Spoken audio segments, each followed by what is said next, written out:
Eu estou esperançoso e acho que ele chega num bom momento. Ele é um professor, um especialista em direito constitucional. Ele é um democrata e também é um republicano. Quando eu falo em republicano, eu me refiro àquele texto da Constituição, da igualdade de todos.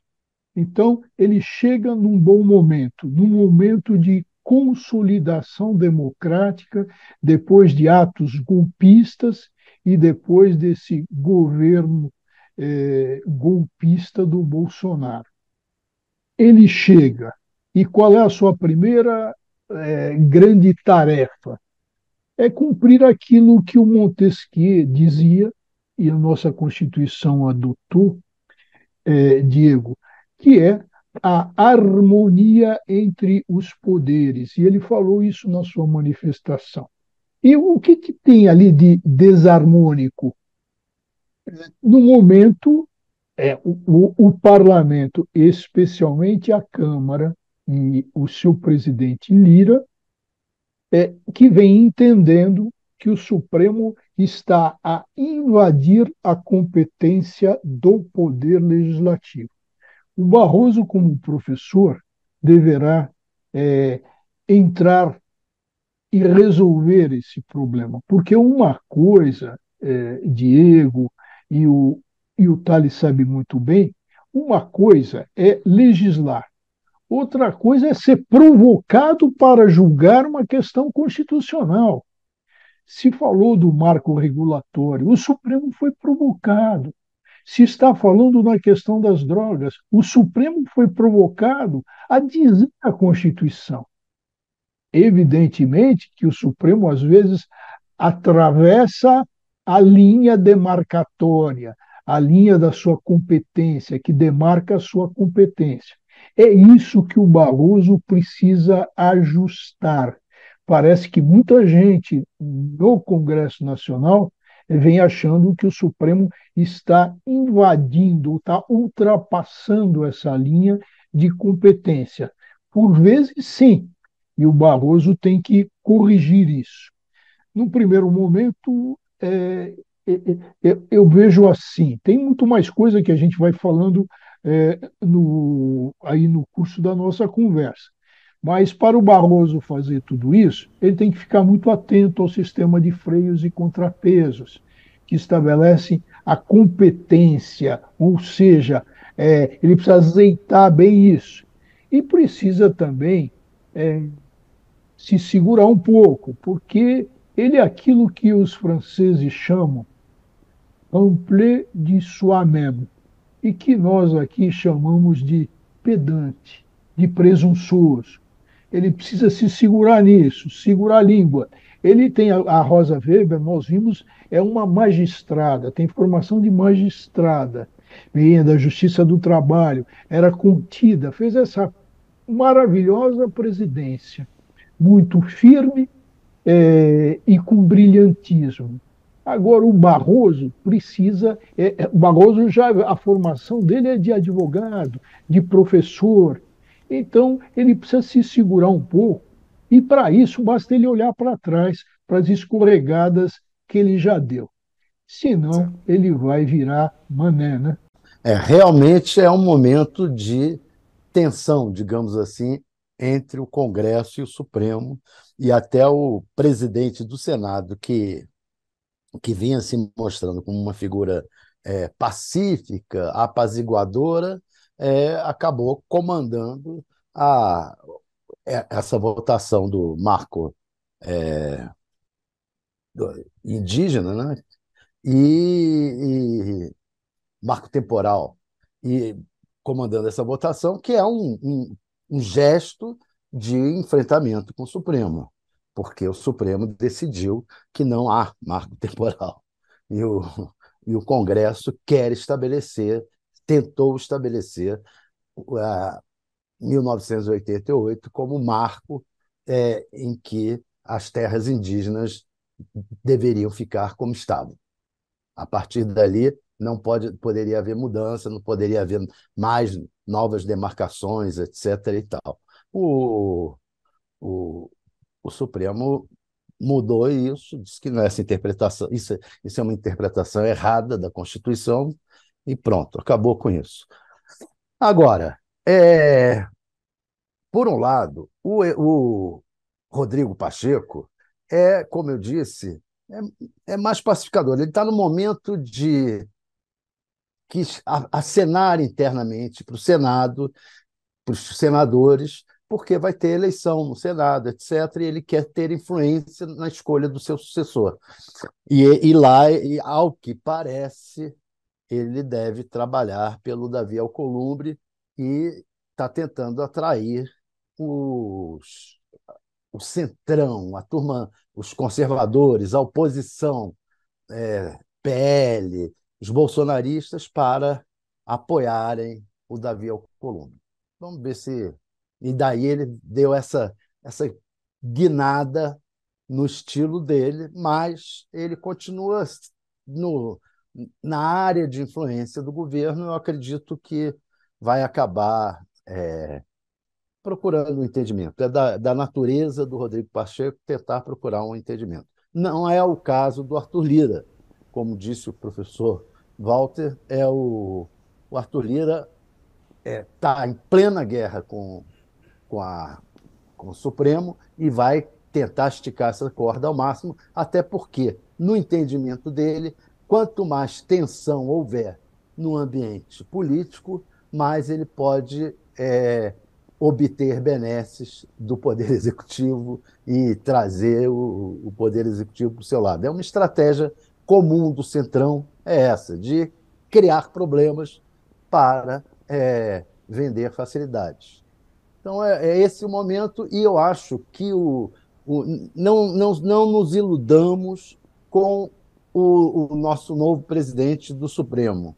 Ele parece ser uma figura muito educada, mas ele na verdade, uma pessoa de enfrentamentos. Ele enfrentou o Bolsonaro o tempo inteiro, não aceitou que o Bolsonaro se impusesse sobre a justiça eleitoral, enquanto ele comandou e nem sobre o Supremo.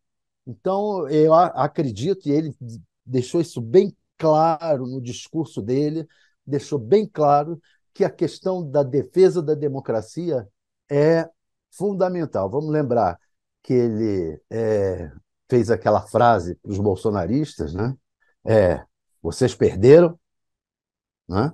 Perdeu, mané. Ele fez essa frase e ele depois até se desculpou, etc. Não foi bem isso o que eu queria dizer, tal, mas ele voltou a falar que a democracia foi vitoriosa. Se a democracia foi vitoriosa, quer dizer que as forças antidemocráticas perderam. No fundo, é a mesma coisa, dita de uma maneira mais educada. E é o que ele vai estar deixando claro e a forma como ele vai agir daqui para frente. Olha, agora o caminho é da democracia, é da vitória da democracia, e não vou aceitar retrocessos. Diego, o Tales coloca bem uma das características do Barroso, que é o de enfrentar.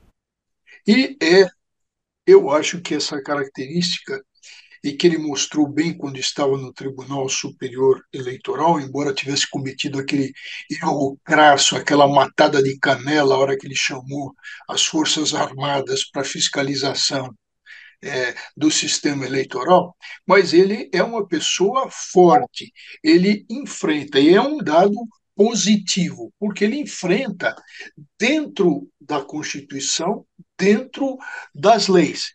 E esse lado dele é muito positivo, e ele mostrou, eu vou aqui frisar bem, ele cortou as asas, Thales, do Gilmar Mendes, E o exato. Gilmar Mendes sempre, sempre, até agora, ele quer ser o condestável da República, ele quer mandar na República inteira. Ele vai a reuniões, ele se intromete, ele tem candidatos ao Supremo, e o Barroso já lhe cortou as asas uma vez, e essa postura dele nos dá a certeza e a segurança de que ele sabe bem enquadrar aqueles que ultrapassam limites. Pois é, o ministro Barroso, ele veiculou esse recado, né, na linha do que a ministra Rosa Weber já vinha manifestando nos últimos tempos, inclusive nessa última semana muito intensamente. Então, o ministro Barroso endossou essa perspectiva de diversidade, falou muito da questão das mulheres também, de pessoas negras, né?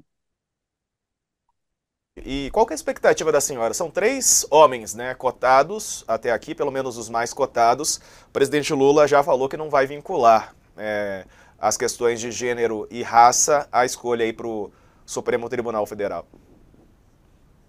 A perspectiva que está colocada é um pouco essa, né, do que já foi manifestado pelo próprio presidente Lula e pelo seu entorno. A meu ver, eu acho que essa questão ela precisa ser amplamente debatida e discutida, desvinculando a questão da identidade como se fosse o único marcador suficiente para uma indicação, mas não desconsiderando a sua importância, né? Então, quando o presidente Lula ele menciona a necessidade de alguém qualificado ou qualificada, comprometido com certos valores, tudo isso é válido, tudo isso é esperado de uma nomeação para o Supremo, mas acho que, diante disso, vale a pena perguntar, não há mulheres, pessoas negras qualificadas com esse perfil que poderiam ocupar isso e trazer outros benefícios, quais sejam, né? A representatividade, a multiplicidade de perspectivas. Então, tem um valor que essa diversidade ela traz que agrega a essas outras dimensões. Eu acho que isso é importante, na verdade, que isso é crucial que seja considerado. Verdade, até porque a questão de gênero e raça parece que já é considerada, né, visto que o Supremo é praticamente só formado por homens brancos. O senhor quer falar, professor? Quero. O Tales, que sabe tudo, ele deve ter ouvido na Rádio Corredor do Supremo Tribunal Federal hoje que o Lula está à busca de uma mulher. Exato. Você escutou isso, não escutou? Tales e o UOL também colocou na capa. E, e Então, e por que deu uma reviravolta? Me parece que por duas razões. A primeira, que a ministra Rosa Weber, porque o ministro do Supremo é o presidente nato do Conselho Nacional de Justiça. E o que fez a ministra Rosa Weber, que encerrou com chave de ouro a sua atuação como presidente do Conselho Nacional de Justiça? Ela coloca uma terceira lista de promoções. Para se entender, Diego, é o seguinte: é, alguém tem acesso ao tribunal, então tem a lista de merecimento e a lista de antiguidade. As mulheres só atingiam os tribunais por essa lista de antiguidade. Então, juízas de carreira, por exemplo, não entravam no merecimento, mas entravam na antiguidade. Era assim composta. E qual foi a boa ideia e a boa implantação, porque houve aprovação no Conselho Nacional de Justiça e até por unanimidade, foi se colocar uma terceira lista. Quer dizer, as mulheres entram por antiguidade, por merecimento, mas também vai ter a lista, vai ter um local, antiguidade, merecimento e mulher. Então elas entram nas três, mas tem aí a lista onde elas vão entrar, sim, não vão ser puladas. Isso chamou, a imprensa chamou, publicou muito, falou muito, os operadores do direito aplaudiram isso, as mulheres idem, idem, e o Lula sentiu. Outro ponto foi a notícia, e hoje houve a estreia, de quem? De uma mulher jurista negra suplente no Tribunal Superior Eleitoral. Hoje, ela assumiu uma cadeira, em razão de impedimento de alguém, e ela, pela primeira vez na história republicana, se teve uma mulher participando de julgamento no Tribunal Superior Eleitoral. A doutora, terceiro, e para encerrar, a doutora Juliana Alvim coloca muito bem. Quando Lula fala, independente, nós precisamos de gente competente e tal, porra, tá aí, a doutora Juliana ressaltou bem. E as mulheres? Não tem mulher competente? É lógico que tem. E que pode concorrer, e tem mulher, evidentemente, também negra, da raça negra. Eu conheço, e o Brasil inteiro conhece livros, palestras, grandes professoras com toda a condição. Então, eu acho que essas três coisas bateram fundo no Lula, e por isso que essa brincadeira que se faz, porque se fala muito no Supremo, isso corre e se diz que tem uma rádio corredor, essas três coisas fizeram que o Lula mudasse de ideia e mandasse procurar uma mulher. Qual?